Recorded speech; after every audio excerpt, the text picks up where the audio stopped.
चलिए, very very evening बाबू लोग, कैसे हैं आप लोग? मजे में हैं?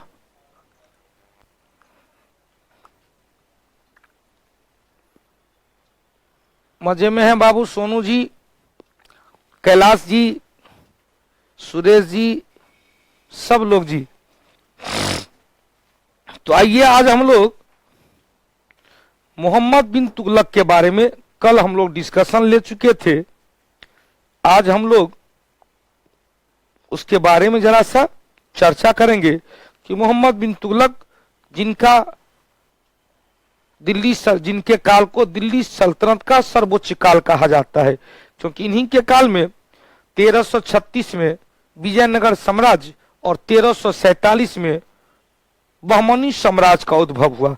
1336 और 1347। अब देखो, विजयनगर और बहमनी के बीच रायचूर दोआब को लेकर जो युद्ध चला था सबको पता है। आइए जी, मैं भी ठीक हूं राजू बाबू, नितिन बाबू, अतुल जी, मुकेश जी, शशि, चाय पी लीजिए जी। तो जी, शाम वाला शिफ्ट बहुत टाइट हो गया है सच में। शाम वाला शिफ्ट में 3 बैच रेगुलर रहता है, 4:05 से 4:10, 4:05 से 5:15, 5:10, 5:15, फिर तुरंत 3 बैच में कंटिन्यू हम इसी स्टेज पर रहते हैं और आप लोग के साथ रहते हैं। इसके बाद 10-20 मिनट का ब्रेक है, फिर टेस्ट सीरीज। तो आइए मोहम्मद बिन तुगलक के बारे में चर्चा करते हैं, तुगलक के बारे में चर्चा करते हैं। अब देखो बाबू, तुगलक के बारे में कल भी हमने कहा था कि तुगलक जौना खां, गाजी मलिक, गयासुद्दीन तुगलक। मोहम्मद बिन तुगलक का मूल नाम क्या था भाई? जौना खां। आगे का पीडीएफ अभी तैयार नहीं हुआ है, इसलिए नहीं मिला है। पूरा दिल्ली सल्तनत का पीडीएफ फाइल मिल गया होगा। अब देखो बाबू, मोहम्मद बिन तुगलक का मूल नाम जौना खां था। सभी दिल्ली सल्तनत, अब जो लाइन बाय लाइन बता देते तब फिरोज शाह तुगलक हम लोग चर्चा करेंगे। सब कुछ हो चुका है, सब कुछ हो चुका है, हमने कहा था सब कुछ हो चुका है। क्वेश्चन पूछेगा कि सभी दिल्ली सल्तनत के सुल्तान में एमबीटी, इसको शॉर्ट फॉर्म क्या कहेंगे? एमबीटी। सभी दिल्ली सल्तनत के सुल्तान में सबसे ज्यादा 23 भाषा का ज्ञाता। कितने भाषा का? 23 भाषा का। लेकिन व्यवहारिक व्यक्ति नहीं रहने के कारण मोहम्मद बिन तुगलक को असफल शासक घोषित किया। व्यवहारिक, इसका शासनकाल असफल माना। क्यों बाबू? क्योंकि इन्होंने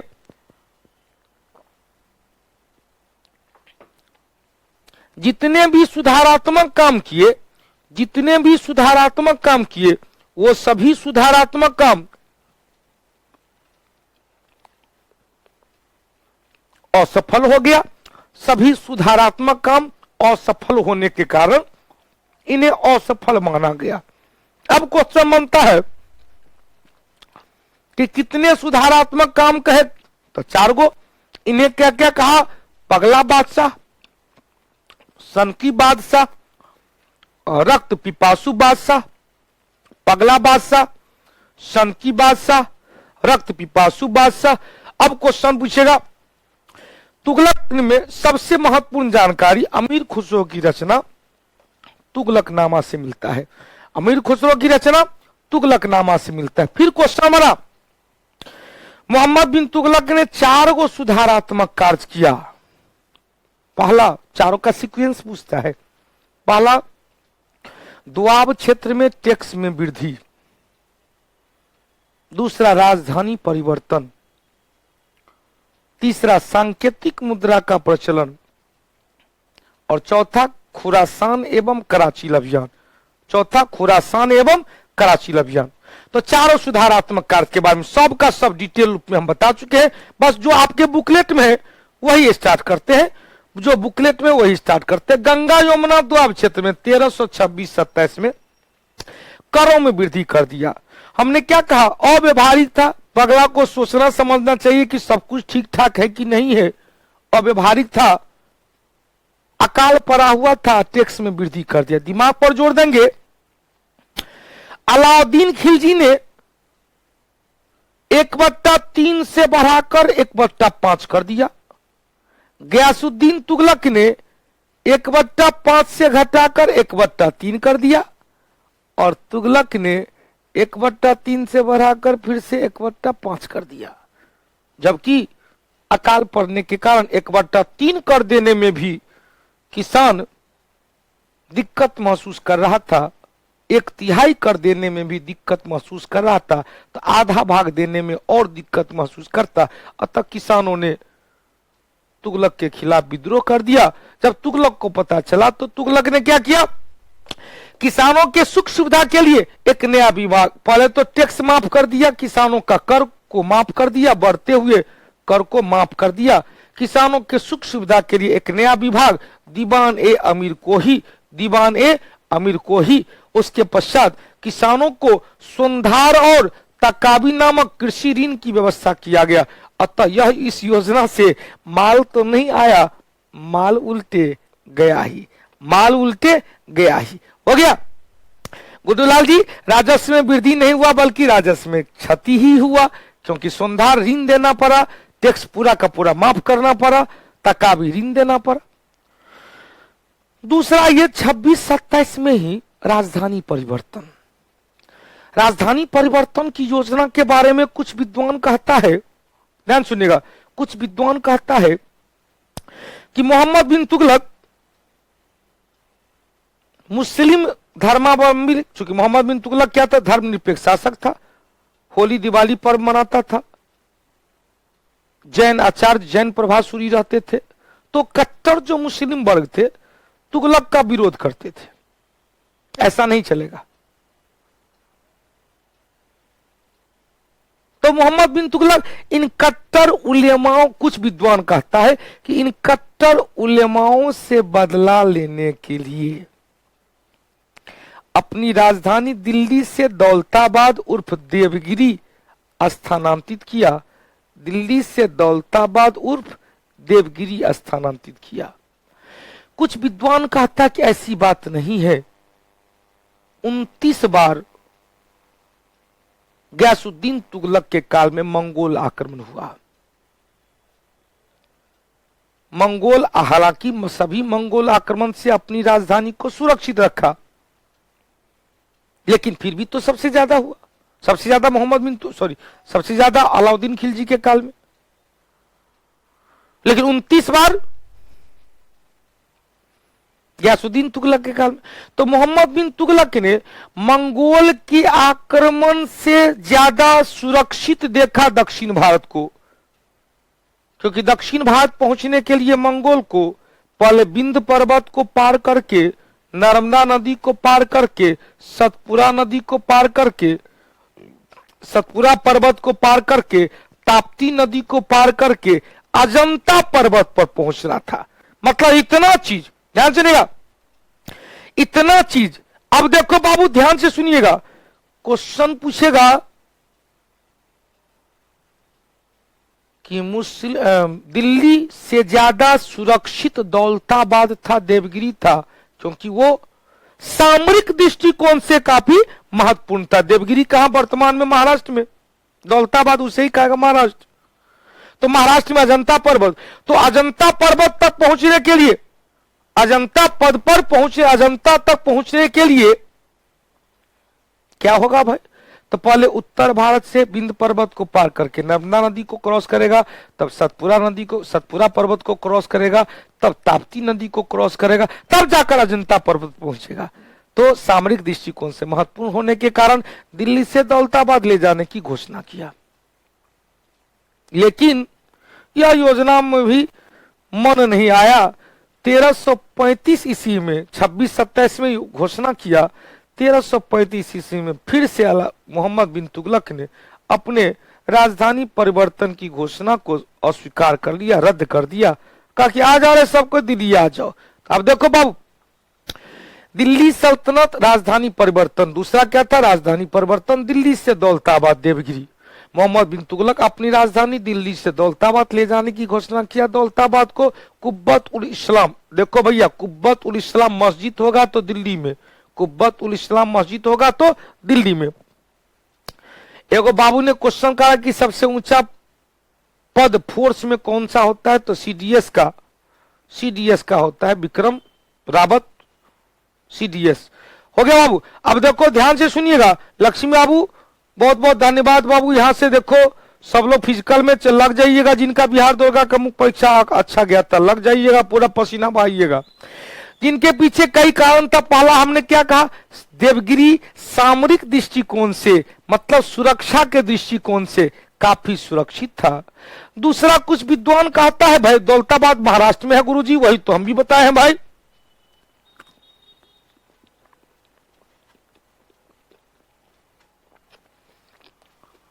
फिर हमने कहा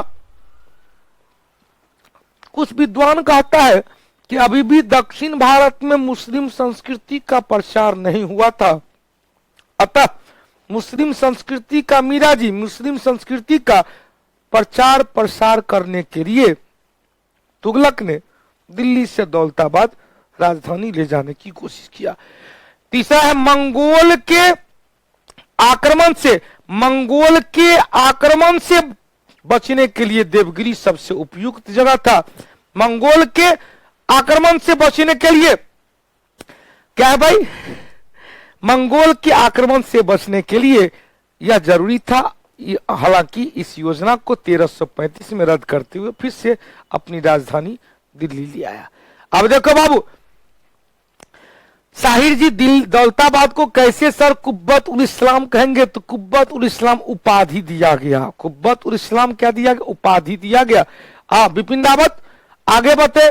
सांकेतिक मुद्रा का प्रचलन, हमने कल क्या बताया था कि सांकेतिक मुद्रा का चीन ईरान के प्रभाव हुआ था। इसे कहेंगे टोकन मनी, इसे क्या कहेंगे, टोकन मनी। योजना कब लाया, 1329-30 में। योजना कब लाया, 1329-30 में। अब देखो अनुपमा जी ध्यान से सुनिएगा, नितिन बाबू जी ध्यान से सुनिएगा, मोहम्मद बिन तुगलक को चीन एवं ईरान से प्रेरणा मिली, कल भी बताए थे।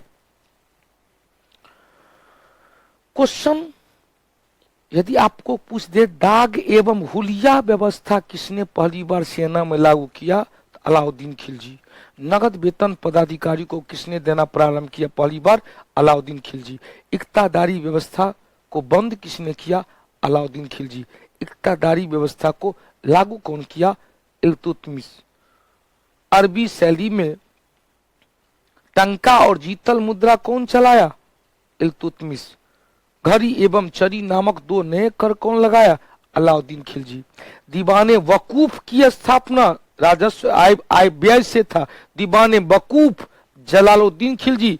दीवाने मुस्त खराज अलाउद्दीन खिलजी। दीवाने अर्ज की स्थापना बलबन, दीवाने अर्ज को पुनर्स्थापित किया अलाउद्दीन खिलजी। दीवाने रियासत अलाउद्दीन खिलजी। दीवाने इंसा अलाउद्दीन खिलजी। दीवाने रसालत अलाउद्दीन खिलजी। दीवाने वरीद अलाउद्दीन खिलजी गुप्तचर विभाग के प्रधान थे। हो गया बाबू, चले बहुत बहुत धन्यवाद। अब देखो इस काल में पूरे विश्व में क्या था, चांदी की कमी हो गई थी, जिसे देखकर इन्होंने चांदी के मुद्रा के स्थान पर तांबा का सांकेतिक मुद्रा को जारी करवाया।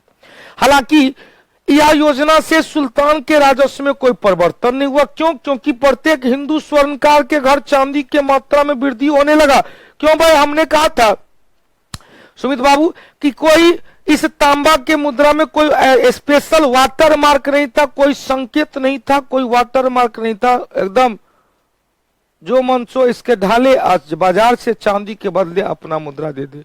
तो सरकारी राजकोष में चांदी नहीं आया, लेकिन सिंधी स्वर्णकार के घर में चांदी आ गया। हो गया, यह सब एक जगह लिखा दीजिएगा, देख सब एक जगह लिखा दीजिएगा, सब तो लिख ले है भाई, माता में लिख लीजिए ना।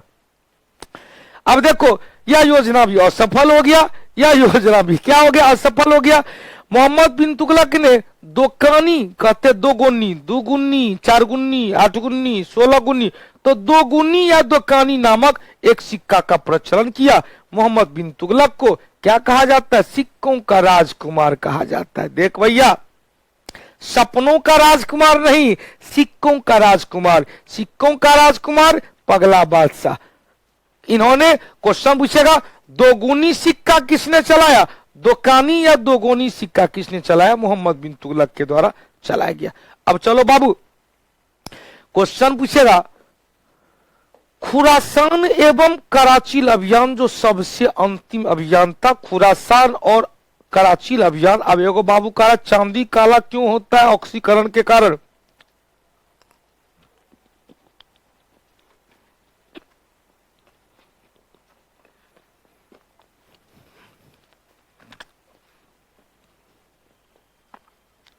क्वेश्चन पूछता है,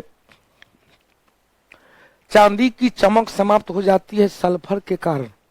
चांदी के चमक से अंडा नहीं खाने की सलाह दी जाती है। क्यों भाई? क्योंकि अंडा में जो सल्फर है वो चांदी की चमक को काला कर देता है। अब आइए, मोहम्मद बिन तुगलक ने ध्यान सुनिएगा, तुगलक ने खुरासान जो मध्य एशिया का क्षेत्र था, खुरासान जो मध्य एशिया का क्षेत्र था, मध्य एशिया विजय के लिए 3,70,000 सैनिकों को 1 साल का एडवांस पेमेंट कर दिया कि भैया कभी भी तोरा होकिया जा सकता है, तैयार रहना।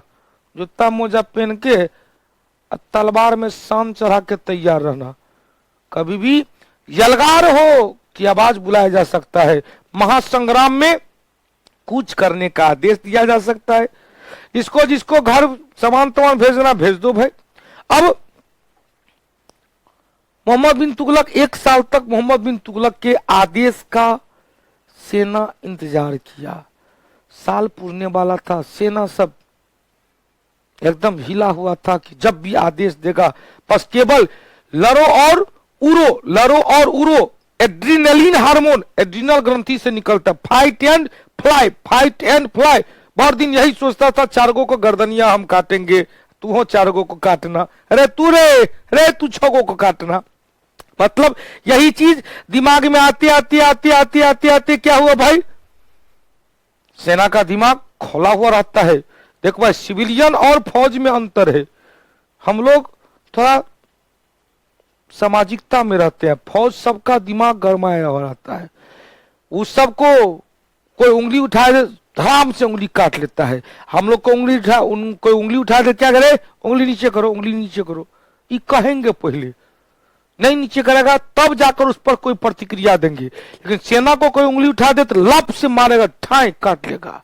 तो 1 साल तक जो युद्ध के बारे में सोच रहा था, माथा गर्म था। युद्ध की घोषणा होने वाली थी तो तुगलकवा पगला ने क्या किया, ईरान के शासक शाह तासाफ से संधि कर लिया। तुगलक के साथ उसकी दोस्ती हो गई, खुरासान के शासक के साथ उसकी दोस्ती हो गई। इसके कारण सैनिक जगह जगह क्या हुआ भाई, सुल्तान के खिलाफ विद्रोह करने लगा। और उनके विद्रोह से बचने के लिए तुगलक ने हिमालय के दुर्गम पर्वतीय क्षेत्र कराची को जीतने के लिए भेज दिया। जाते समय सैनिकों में आपस में हो गया युद्ध, छिड़ गया, जिसके कारण यह योजना भी असफल हो गया। इस योजना के असफल हो जाने पर तुगलक को असफलताओं का बादशाह कहा गया। क्या कहेंगे, एक तरफ कहा गया भैया, एक तरफ कहा गया सिक्कों का राजकुमार, एक तरफ कहा गया असफलताओं का बादशाह। विरोधाभास का मिश्रण, इसे क्या कहें, विरोधाभासों का मिश्रण।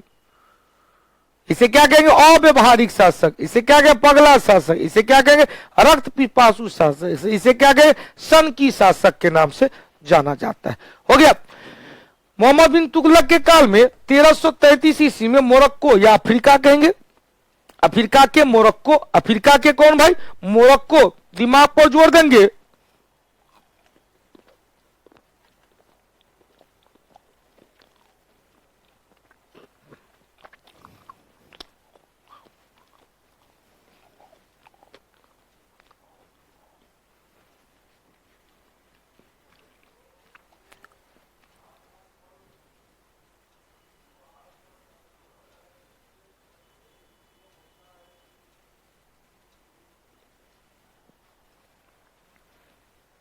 या स्पेन है या मोरक्को है या यूरोप है या क्या है, अफ्रीका है।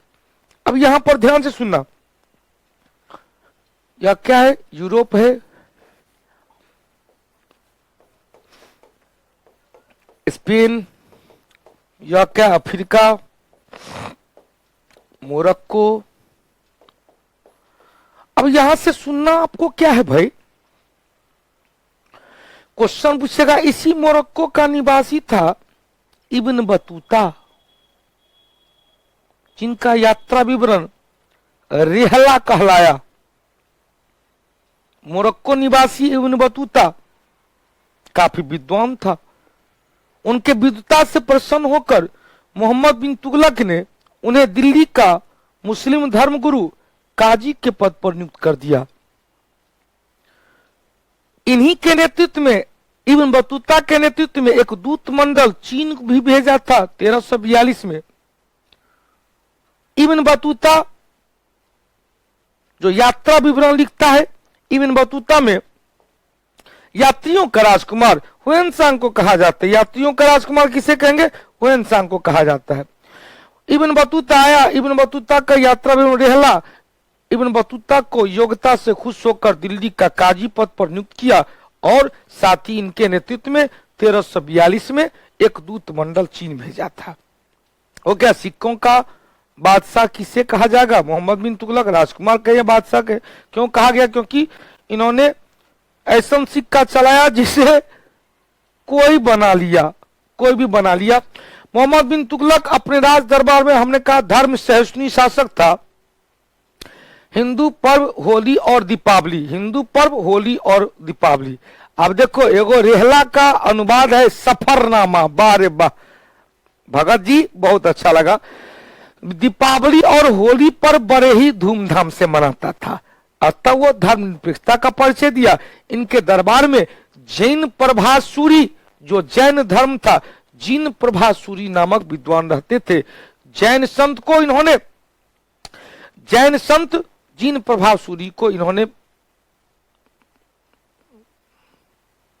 दान देने की पेशकश किया, जिसे जैन संत ने दान लेने से अस्वीकार कर दिया, दान लेने से अस्वीकार कर दिया। हो गया। अब क्वेश्चन पूछेगा कि हिंद मोहम्मद बिन तुगलक पूरी तरह का सूफी संत के साथ भी अच्छा संबंध था। मोहम्मद बिन तुगलक ने मोइनुद्दीन चिश्ती, जिनका दरगाह अजमेर में उनके चिश्ती के दरगाह पर मत्था टेकने गया।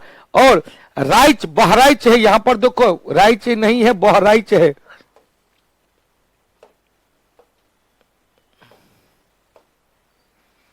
यह क्या है, बहराइच। बहराइच में स्थित बाबा अलार मसूद, बहराइच में स्थित बाबा अलार मसूद के दरगाह पर माथा टेकने पहुंचा था, सिर झुकाने पहुंचा था। इसका मतलब सूफी संत के साथ भी अच्छा संबंध था। अगला देखो, मोहम्मद बिन तुगलक दिल्ली सल्तनत का पहला सुल्तान था, जिसके कारण में दिल्ली सल्तनत का सर्वोच्च विस्तार हुआ। लेकिन पतन भी इन्हीं के काल से स्टार्ट हो गया। हमने कहा पहला सुल्तान था जिसके काल में दिल्ली सल्तनत का सर्वाधिक विस्तार हुआ, और इन्हीं के काल में पतन भी स्टार्ट हो गया। पतन कहां भाई, 1336 में हरिहर एवं बुक्का ने नामक दो भाई ने दक्षिण भारत में हम्पी एवं तुंगभद्रा नदी, यहाँ पर हम्पी न भवनावेश है, हम्पी कहाँ हो जाएगा, कृष्णा, हम कृष्णा एवं तुंगभद्रा नदी के किनारे हम्पी नामक स्थान पर तुंगभद्रा नदी के किनारे अपने पिता संगम के नाम पर एक वंश की स्थापना किया, जिसे संगम वंश कहा गया। विजयनगर साम्राज्य का पहला वंश संगम वंश। इस तरह से क्वेश्चन पूछेगा, दिल्ली सल्तनत की स्थापना कुतुबुद्दीन ऐबक ने जिस वंश की स्थापना किया उसे दास वंश कहा गया। उसी तरह से विजयनगर साम्राज्य के संस्थापक हरिहर एवं बुक्का ने अपने गुरु संत विद्यारण्य एवं सायन की प्रेरणा से विजयनगर साम्राज्य की स्थापना किया, और इस साम्राज्य के पहले वंश के रूप में अपने पिता संगम के नाम पर पहला वंश संगम रखा। इस तरह से दिल्ली सल्तनत में 5 वंश हुआ, गुलाब खिला तो सूंघ लो। उसी तरह से विजयनगर साम्राज्य में कुल 4 वंश हुआ, संगम वंश, सालुब वंश, तुलुब वंश और अरबीदो वंश। क्लियर। अब देखो बाबू ध्यान से सुनिएगा, क्वेश्चन पूछेगा तो 2 क्वेश्चन और आएगा। बगीचों का राजकुमार बाबर को कहा गया, बहुत अच्छी बात है। विजयनगर साम्राज्य की स्थापना किसने किया? हरिहर एवं बुक्का ने 1336 में। इस टॉपिक को हम लोग एक अलग टॉपिक के साथ रखेंगे। टॉपिक का नाम होगा दक्षिण भारत में हिंदू राज्य, अच्छे दक्षिण भारत का क्षेत्रीय राज्य। इसमें विजयनगर और बहमनी साम्राज्य की मुख्य रूप से चर्चा करेंगे। अब देखो, पिता संगम के नाम पर किसकी प्रेरणा से? तो संत विद्यारण की प्रेरणा से विजयनगर साम्राज्य का पहला वंश संगम वंश की स्थापना किया।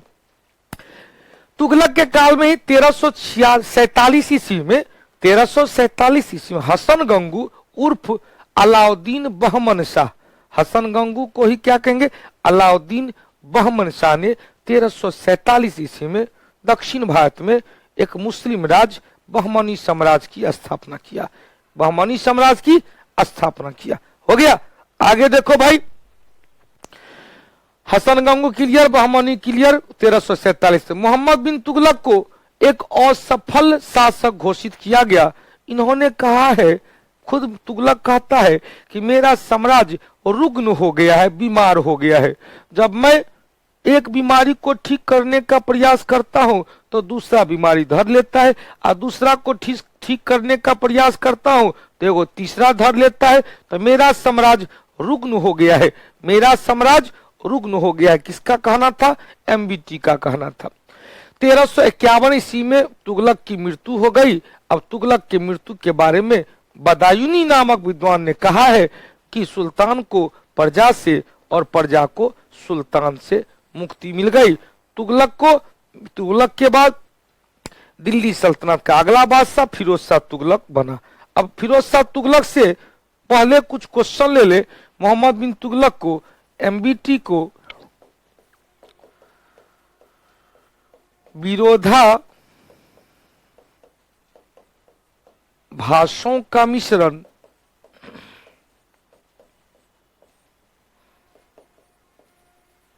और व्यवहारिक शासक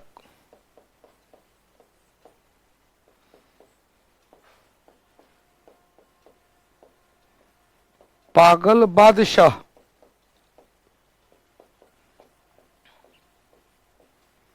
सनकी बादशाह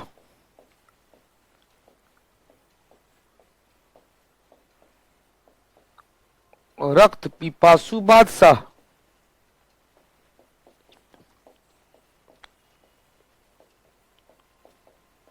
सिक्कों का राजकुमार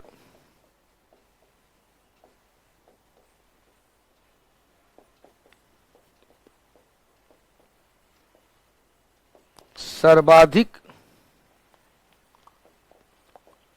विद्वान सुल्तान, सर्वाधिक विद्वान सुल्तान कहा जाता है। हो गया। अब एक क्वेश्चन पूछ रहा है बाबू, ध्यान से सुनिएगा। इतना क्लियर? जल्दी से बताओ, इतना क्लियर हो गया बेटवा? एकदम इससे लगातार क्वेश्चन पूछता राम प्रवेश राज। नहीं रे भाई, हम टनाटन है, टनाटन है।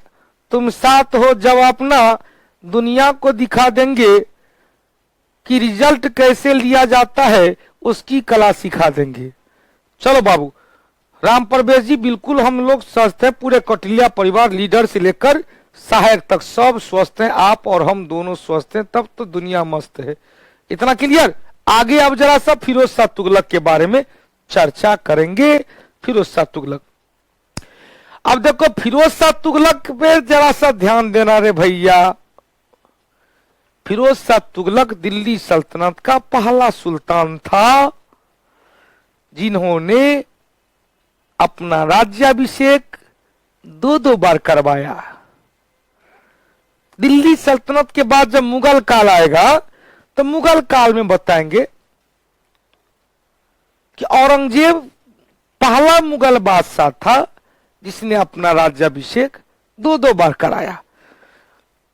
पहला सामूगढ़ के युद्ध के पश्चात 1658 में आगरा में, और दूसरा देवराय के युद्ध के पश्चात 1659 में दिल्ली में। हो गया। अब देखो क्वेश्चन पूछ रहा है क्वेश्चन देखो, अब जिस दिन थोड़ा स्पीड रहते हैं तो गुरुजी बड़ स्पीड हो गया, बड़ स्पीड हो गया। आज जिस दिन थोड़ा स्लो रहते हैं तो कहते हैं गुरुजी आज स्लो दिख रहे हैं, क्या बात है, आज स्वस्थ हैं क्या? नहीं भाई, अब कभी कभी मन हमारा होता है कि थोड़ा सा रिलैक्स हो के ले, और अच्छा लगता है कि आप लोग एकदम बखूबी के साथ, दिल के साथ जुड़े हुए रहते हैं। चले, बहुत बहुत माता रानी को धन्यवाद जो ऐसे कौटिल्या परिवार में गुरुत्वाकर्षण बने रहे गुरु शिष्य के प्रति, और रिजल्ट उत्पन्न होते रहे। देखो बउआ, क्वेश्चन लिखना फिखना कुछ नहीं, सुनिएगा ना। अच्छा, ये जो लिखना था जल्दी से लिखो, जल्दी से लिख लेंगे। दिल्ली सल्तनत का अकबर मोहम्मद बिन तुगलक को कहा जाता है।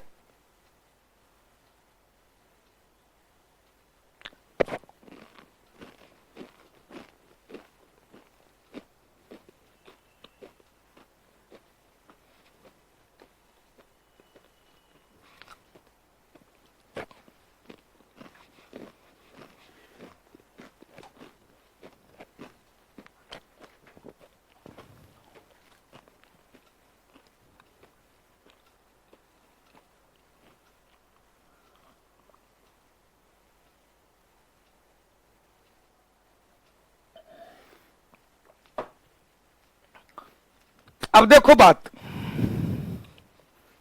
चलो भाई जरा पानी पी लिए। अब लगता है कि हाँ ठीक है। अब देखो ये वाला लिख लिए, बहुत अच्छी बात। अब देखो फिरोज शाह तुगलक, पहले सुनिएगा कहानी, कहानी सुन लीजिएगा। कल का कहानी बता दिए थे, याद हो गया। इससे पहले बताए थे कुतुबुद्दीन मुबारक खिलजी के बाद खुसरो मलिक नामक एक हिंदू था पहले, बाद में मुस्लिम धर्म को स्वीकार किया था। लेकिन फिरोज शाह तुगलक की मां थी हिंदू, अतः हिंदू मां से उत्पन्न संतान, जिसके कारण मुस्लिम धर्म के उलेमा वर्ग का मन में होने लगा कि अब इस्लाम धर्म खतरे में, अब इस्लाम धर्म खतरे में, अब इस्लाम धर्म खतरे में। अब देखो क्वेश्चन पूछा है कि इन्होंने पहले तो प्रारंभिक राज्याभिषेक ठट्टा में किया, बाद में दिल्ली में आकर फिर से राज्याभिषेक किया, दोबारा राज्याभिषेक किया। इस तरह से फिरोज शाह तुगलक दिल्ली सल्तनत का पहला सुल्तान था जिन्होंने अपना राज्याभिषेक दो बार करवाया। उधर बताए थे, ध्यान सुनिए, उधर क्या बताए थे, औरंगजेब दो बार राज्याभिषेक किया, एक सामूगढ़ के युद्ध के पश्चात 1658 में आगरा में, एक देवराय के युद्ध के पश्चात 1659 में दिल्ली में किया। तो वहां पर फिरोज शाह तुगलक, यहां पर फिरोज शाह तुगलक, मुगल काल में औरंगजेब।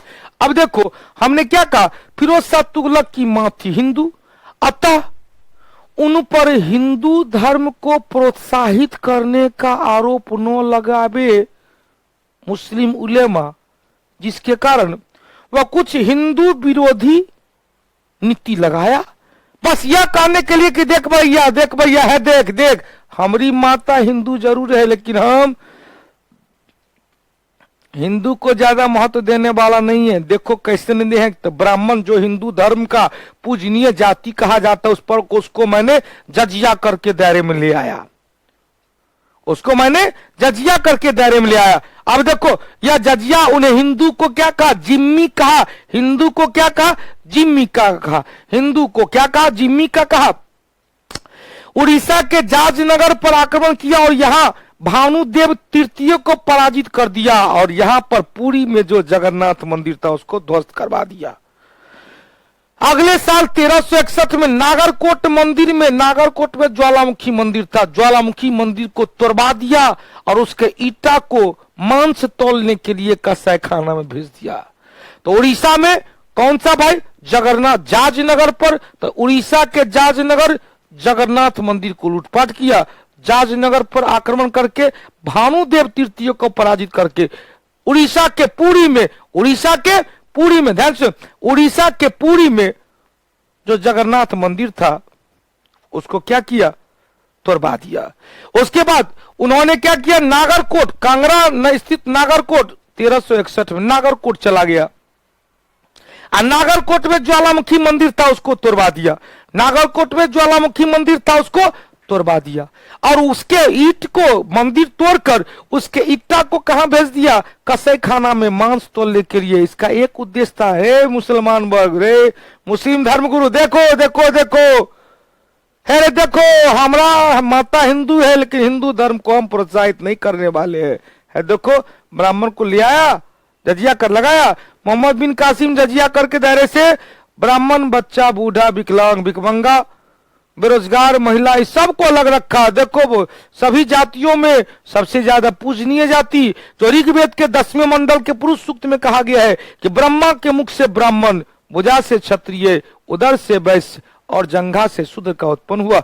सभी जाति में ब्राह्मण को पूजनीय जाति माना जाता है। इसको भी मैंने जजिया करके दायरे में ले आया। तो अब तो लग रहा है, थोड़ा सा लग रहा है ना कि हम हिंदू विरोधी है। हाँ ठीक है, लेकिन एक कल्याणकारी शासक थे। फिरोज शाह तुगलक एक जन कल्याणकारी शासक थे। इन्होंने जनता की भावना को देखा था।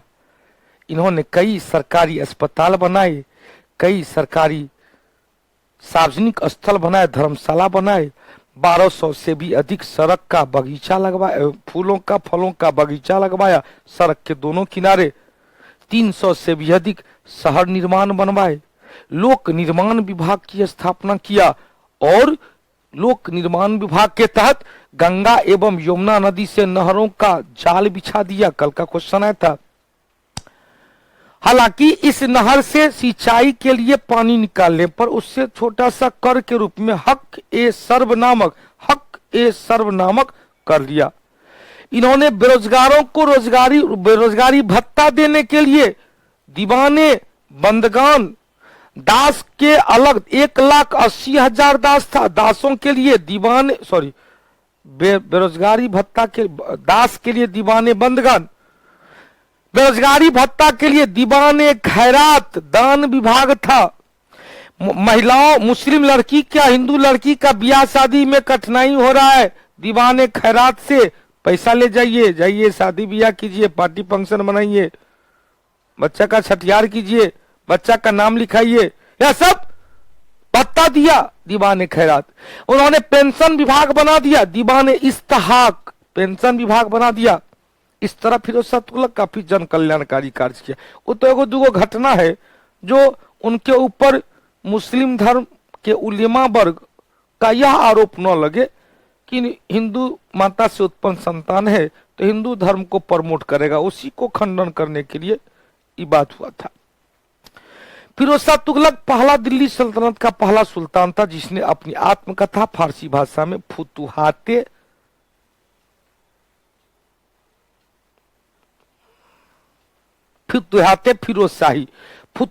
फिरोज शाही नामक पुस्तक की रचना की है।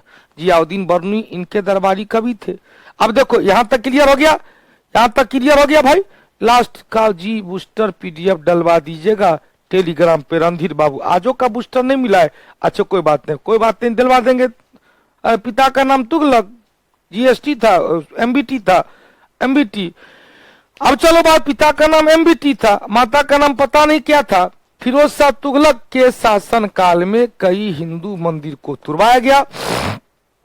फिरोज शाह तुगलक ने हिंदू को क्या कहा? जिम्मी कहा। फिरोज शाह तुगलक ने हिंदू को क्या कहा? जिम्मी कहा। ब्राह्मण को जजिया करके दायरे में ले आया। फिरोज शाह तुगलक ने ब्राह्मण को भी जजिया करके दायरे में ले आया।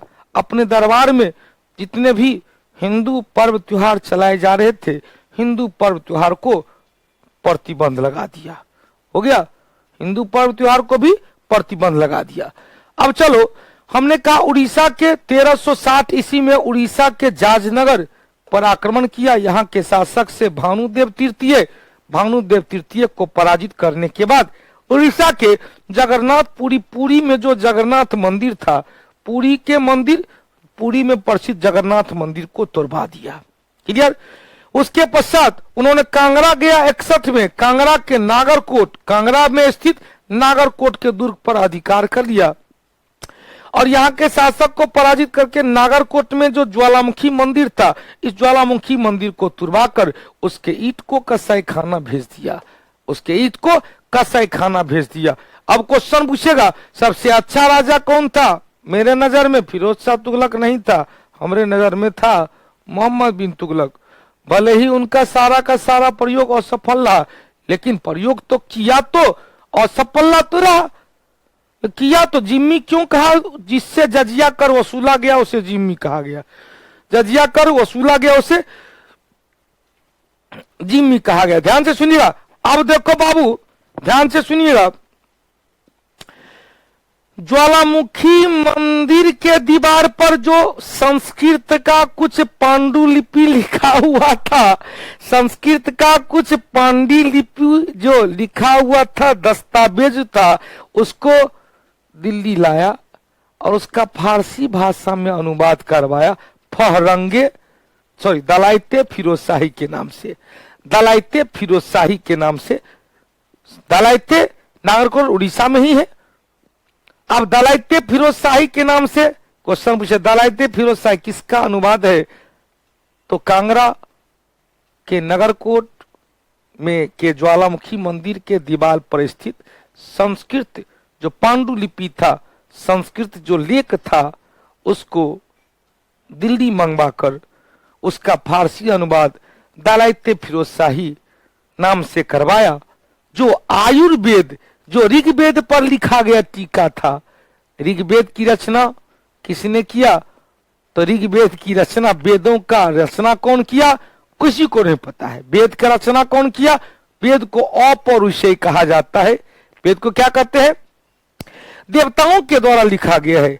वेद का संकलन किया था महर्षि वेद व्यास ने, महाभारत की रचना किया महर्षि वेद व्यास ने, वेद का संकलन महर्षि वेद व्यास। ऋग्वेद के ज्ञाता कौन थे? तो ऋग्वेद के ज्ञाता होत्रा थे। ऋग्वेद से संबंधित उपवेद का नाम क्या था? धन्वंतरी, जिसके लेखक कौन थे? धन्वंतरी ने आयुर्वेद नामक उपवेद की रचना किया। यहाँ दलाइते फिरोज शाही किससे संबंधित है? यहाँ दलाइते फिरोज शाही किससे संबंधित है? दलाइते फिरोज शाही, दलाइते फिरोज शाही किससे संबंधित है बाबू? तो दलाइते फिरोज शाही आयुर्वेद से संबंधित है। यहाँ पर दो क्वेश्चन याद रखेंगे, दलाइते फिरोज शाही आयुर्वेद से संबंधित है, और चलो बाबू यहाँ पर जो हमने बताया 3-4 क्वेश्चन रिवीजन करवा दिया। वेद को क्या कहते हैं? अपौरुषेय, मतलब मनुष्य ने नहीं लिखा, वेद का संकलन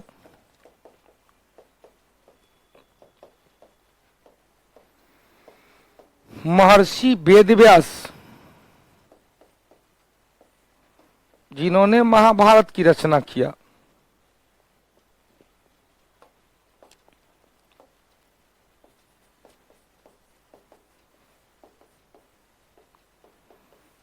महर्षि वेदव्यास ने महाभारत की रचना किया।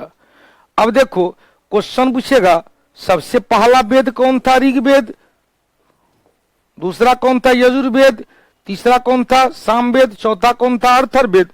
तो क्वेश्चन पूछेगा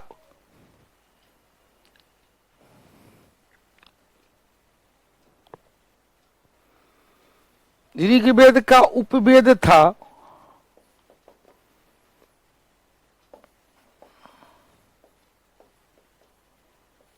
आयुर्वेद, रचना किया था धन्वंतरी। अब फिरोज शाह तुगलक ने इसी आयुर्वेद से संबंधित था दलाइते फिरोज शाही, जो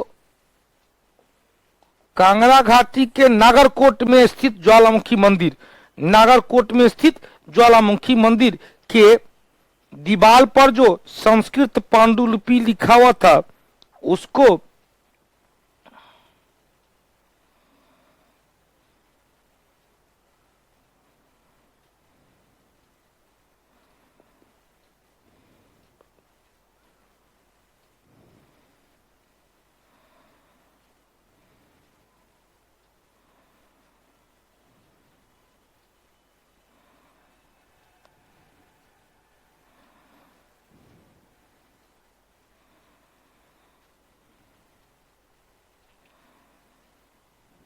हो गया। आइए 2-3 क्वेश्चन ले लें। पांचवा वेद महाभारत। पांचवा वेद महाभारत।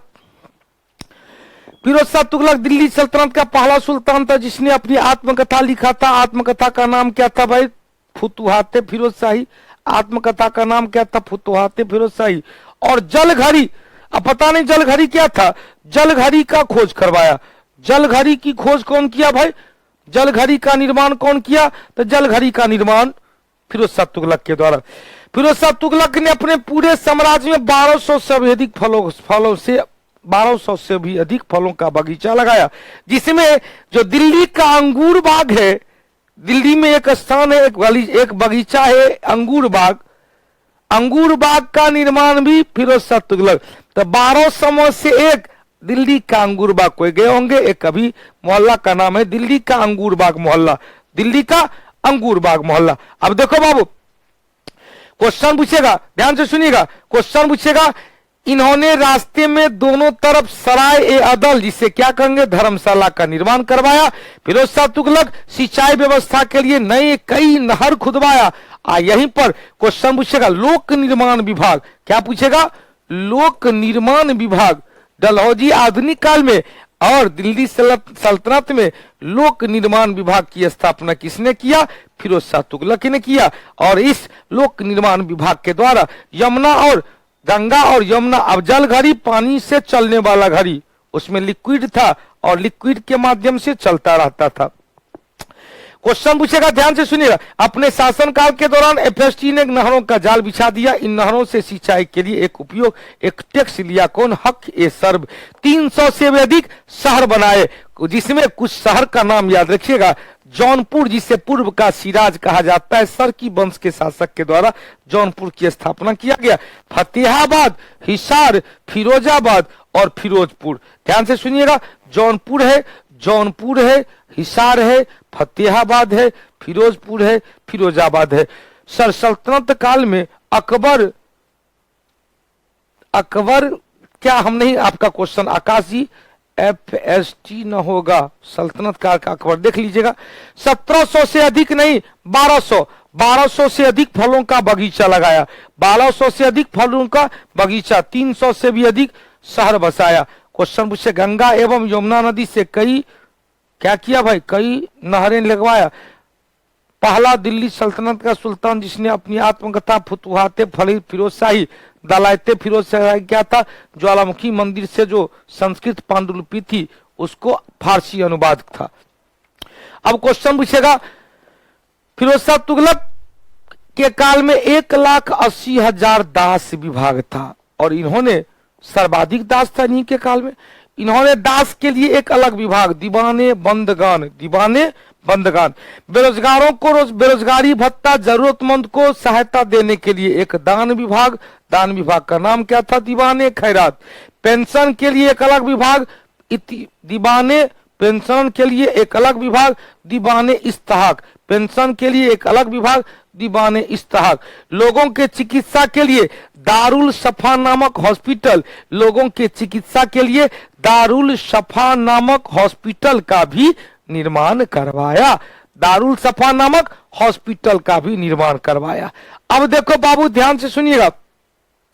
फिरोज शाह तुगलक ने शिक्षा प्रसार के लिए मकतबा और मदरसा, शिक्षा प्रसार के लिए पहली बार इल्तुतमिश ने दिल्ली और मुल्तान में मदरसा का निर्माण करवाया। अब मदरसा और मकतबा कहिएगा, सर जी मकतबा क्या है, मदरसा क्या है? मकतबा है प्रारंभिक शिक्षा और मदरसा है माध्यमिक शिक्षा। मदरसा हो गया माध्यमिक शिक्षा और अच्छा सर नेट पर अकबर देता है, देख लीजिएगा, हम देख लेंगे। फिरोज शाह तुगलक को दिल्ली सल्तनत का अकबर कहा जाता है। हो सकता है, देख लेंगे, हम सोच रिसर्च कर रहे हैं। क्वेश्चन पूछेगा, ध्यान से सुनिएगा कि फिरोज शाह तुगलक ने शिक्षा प्रसार के लिए अनेक मकतबा, मकतबा मतलब प्राइमरी हो गया, और यह क्या हुआ, मिडिल हो गया। फिरोज शाह तुगलक के दरबार में फतवा ए जहांगीरी और तारीख ए फिरोज शाही के लेखक जियाउद्दीन बर्नी रहते थे। फिरोज शाह तुगलक ने मौर्य शासक अशोक के, जो हरियाणा के टोपरा में बता चुके हैं, हरियाणा का टोपरा और उत्तर प्रदेश का मेरठ में जो स्तंभ लेख था उसे दिल्ली में ले जाकर स्थापित किया, उसे दिल्ली में ले जाकर स्थापित करवाया। इन्होंने तांबा एवं चांदी के मिश्रण से, तांबा एवं चांदी के मिश्रण से, पहले भी हॉस्पिटल था, बिल्कुल दारुल सफा था। अब देखो क्वेश्चन पूछेगा कि चांदी एवं तांबा के मिश्रण से 2 नए सिक्का चलाया, अद्दा एवं बिस, अद्दा एवं बिक्स, दोगुनी मोहम्मद बिन तुगलक, दोगुनी मोहम्मद बिन तुगलक, अद्दा और बिस, अद्दा और बिस एक मिश्रण सिक्का था चांदी और तांबा का, चांदी और तांबा का। इसके अतिरिक्त तांबे के 2 नए छोटे सिक्का, केवल तांबा रहेगा तो तांबा का 2 गुने का छोटका सिक्का, दांग और दीरम, दांग और दीरम, ध्यान सुनिएगा, तांबा का आएगा दांग और दीरम, तांबा और चांदी का आएगा तो कौन कौन, चांदी और तांबा का आएगा अद्दा और बिक, चांदी और तांबा का अद्दा और बिक, केवल तांबा का आएगा दीरम और दाम, दीरम और दाम, और केवल चांदी का आएगा तो चांदी का क्या होगा, सस्गानी, चांदी का क्या होगा, सस्गानी। अब देखो फिरोज शाह तुगलक को आ गया वही क्वेश्चन, दिल्ली सल्तनत का अकबर के नाम से भी जाना जाता है। फिरोज शाह तुगलक को दिल्ली सल्तनत का अकबर के नाम से भी जाना जाता है, दिल्ली सल्तनत का अकबर के नाम से भी जाना जाता है। हो गया, यहां से 3 क्वेश्चन निकला, बाबू ध्यान से सुनना। फिरोज शाह तुगलक ने केवल शुद्ध तांबा होगा, तांबा होगा तो तांबा में दांग और दीरम, चांदी होगा तो ससगानी, और चांदी एवं तांबा आएगा तो चांदी एवं तांबा का अद्दा एवं बिस, तो 5 गो सिक्का हुआ, कौन कितना, अद्दा, बिस, दांग, दीरम और ससगानी, अद्दा, बिस, दाम, दीरम, ससगानी, अद्दा, बिस, दाम, दीरम और ससगानी। क्वेश्चन पूछेगा, ध्यान से सुनिएगा, बीपीएससी के लिए महासंग्राम, इसी में हाथ धो लीजिएगा, इसी महासंग्राम में हाथ धो लीजिएगा, बीपीएससी भी निकल जाएगा। आएगा तो फिर अगला वॉल्यूम आएगा, इसको भी ले लीजिएगा, अगले वॉल्यूम आएगा तो ले लीजिएगा, नहीं आएगा तो इसी में 2 गो वॉल्यूम और दे दिए थे, 3 गो वॉल्यूम हो जाएगा, रिवीजन कर लीजिएगा, इनकलाब जिंदाबाद होगा। अद्दा, बिस, ससगानी, दाम और दीरम, 5 का याद रखेंगे।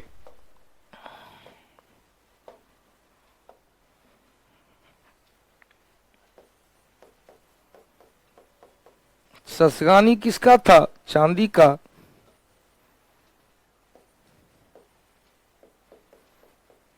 अद्दा एवं बिक, चांदी प्लस तांबा, दीरम एवं दांग किसका था, कॉपर का। हो गया। अब देखो बाबू ध्यान से सुनना, इतना तक क्लियर।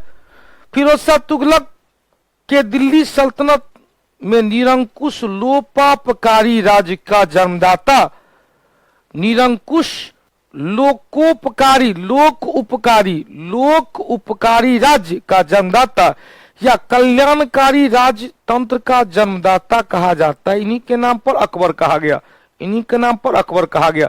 इन्होंने सैनिकों को नगद वेतन के बदले फिर से जागीरदारी व्यवस्था को प्रारंभ किया, सैनिकों को नगद वेतन के बदले जागीर देने की परंपरा को प्रारंभ किया, क्योंकि अलाउद्दीन खिलजी के काल में पदाधिकारियों को जागीर के बदले नगद वेतन देना प्रारंभ किया था।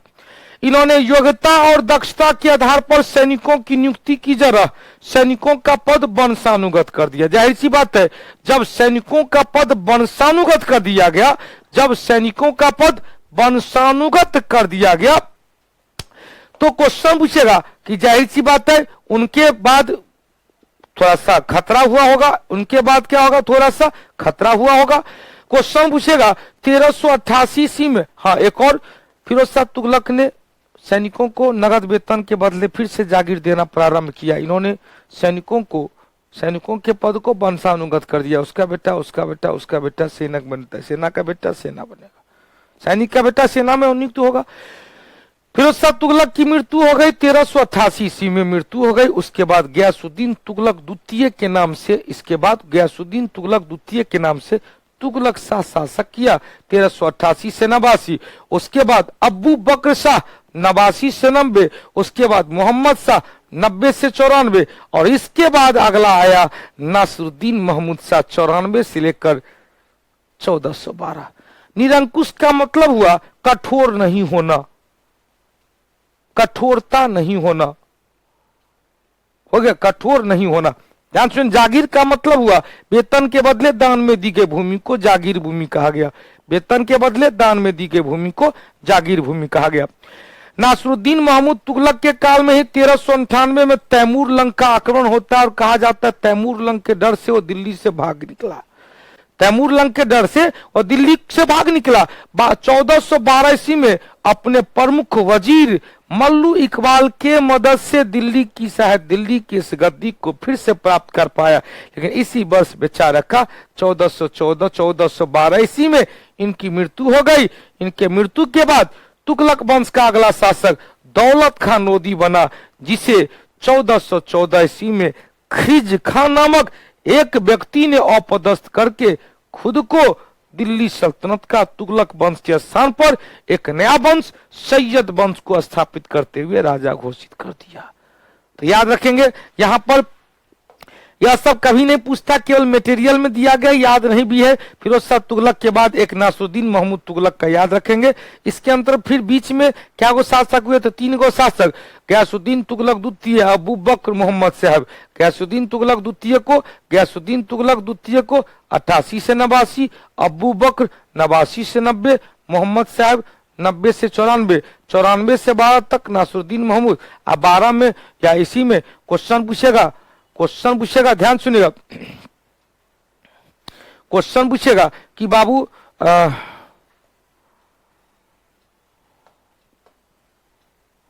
क्वेश्चन पूछेगा कि दिल्ली पर आक्रमण किसके काल में तैमूर लंग ने किया, तो तैमूर लंग ने दिल्ली पर आक्रमण 1398 में नासरुद्दीन महमूद के काल में किया और नासरुद्दीन महमूद के डर से भाग गया। बाद में मल्लू इकबाल ने दिल्ली की गद्दी को प्राप्त करने में उन्हें मदद मिला, लेकिन 1412 में इसकी मृत्यु हो गई।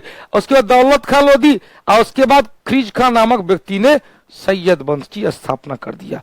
तो अब जो अगला चीज है, उसके बाद सैयद वंश आएगा, सैयद वंश के बाद लोदी वंश आएगा, सैयद वंश के बाद लोदी वंश आएगा, मतलब एक क्लास और जाएगा इसमें, सैयद के बाद लोदी और उसके बाद दिल्ली सल्तनत का साम्राज्य विस्तार, दिल्ली सल्तनत का शासन और फिर स्थापत्य कला के बारे में चर्चा करेंगे। चलिए, बहुत अच्छा। खुशबू जी, सनोज जी, इंडियन एंशिएंट हिस्ट्री कब से कब मांगेंगे?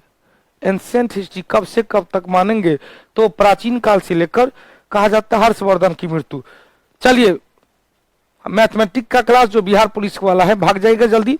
निरंकुश का मतलब होता है उदारवादी न होना। हमने शायद इससे पहले कह दिया कठोर न होना, उदारवादी न होना। निरंकुश का अर्थ होता है पॉइंटेड होना, उदारवादी न होना मतलब कठोर होना। जो उदार नहीं है वो क्या है? कठोर है। जो उदार नहीं है वो कठोर है। तो निरंकुश शासक हो गया। तो कश्मीर भारत का अकबर, दिल्ली सल्तनत का अकबर फिरोज शाह तुगलक को कहा गया। कल का जो टॉपिक होगा, तो कल कोशिश करेंगे हम लोग दिल्ली सल्तनत को क्लियर करें और फिर अगले सप्ताह में, चूंकि शनिवार से आप लोग का बैच आ रही है महासंग्राम ले ही लीजिएगा। शनिवार रविवार को जीके जीएस चलेगा, फिर मंडे टू फ्राइडे चलेगा मैथ और रीजनिंग। कोई जरूरी नहीं किया रेलवे महासंग्राम नाम दिया गया है, बीपीएससी वाले भी ले लेंगे, बिहार एसएससी वाले भी ले लेंगे, बिहार फॉरेस्ट गार्ड भी ले लेंगे, या बिहार पुलिस हो या बिहार दरोगा पीटी हो, सबका सबके लिए यह एग्जाम या टेस्ट उपयोगी है। बहुत ही मजेदार क्वेश्चन आएगा। देखिए ना, जाना पहचाना क्वेश्चन गलत होता है, जाना पहचाना क्वेश्चन गलत होता है क्योंकि हम लोग उसको लाइटली ले लेते हैं। तो जाना पहचाना क्वेश्चन गलत न हो, अतः इस सब को लेना जरूरी होता है। तो सर किसी काम में प्रतिबंध लगाया जाना भी उसे निरंकुश कहते हैं। बहुत अच्छी बात, 3 जनवरी को बिहार ड्राइवर पुलिस का एग्जाम है, बार चंदन जी 3 जनवरी को है। बहुत अच्छा, हिस्ट्री बूस्टर फाइल नहीं मिला है, कहीं ना हिस्ट्री तो दे दिए थे। अच्छा क्वेश्चन नहीं गया तो हम बोलते हैं भेज देने के लिए। सर महासंग्राम में क्वेश्चन दीजिएगा, नया क्वेश्चन दीजिएगा, नया क्वेश्चन दीजिएगा एक्सप्रेस से भी बढ़िया। मनु पासवान जी कोई जरूरी नहीं है, क्वेश्चन कहाँ से आएगा, हम ऐसा क्वेश्चन नहीं देते हैं जो एकदम नया हो, एग्जाम में पूछने की संभावना हो ही नहीं। लगातार जो हम लोग जो काम करते हैं, यही कारण है कि इतना आप लोग स्कोर कर पाते हैं। हम प्रीवियस क्वेश्चन और कुछ मॉडर्न क्वेश्चन, मॉडल क्वेश्चन को मिक्सअप करके हुए आप लोग के सामने एक बंच लाते हैं, ऐसा बंच लाते हैं जो क्वेश्चन सब लगातार पूछा जाता है। हम क्वेश्चन रिपीट भी करते हैं, तो लगातार पूछने वाले क्वेश्चन सब को रिपीट करते हैं ताकि वह क्वेश्चन सब गलत आपका न होनी चाहिए। तो फिर मिलते हैं टेस्ट सीरीज विद डिस्कशन में, तब तक के लिए इनकलाब जिंदाबाद। आज की सेवा से लेते हैं विराम। जय हिंद, जय भारत, जय कौटिल्य, जय बिहार, जय मिथिला अब की बार, बेरोजगारी पार, जय कौटिल्य, जय बिहार। धन्यवाद। टेस्ट सीरीज नया वॉल्यूम सोमवार से, इधर भी दो तीन पीछे वाले वॉल्यूम ले लेंगे जिनका जिनका एग्जाम हाल में होगा। जो लोग नए हैं 2-3 वॉल्यूम पीछे का लेके उसको रिवीजन करेंगे, बहुत आनंद आएगा, मजा आएगा। गुड नाइट बाबू लोग।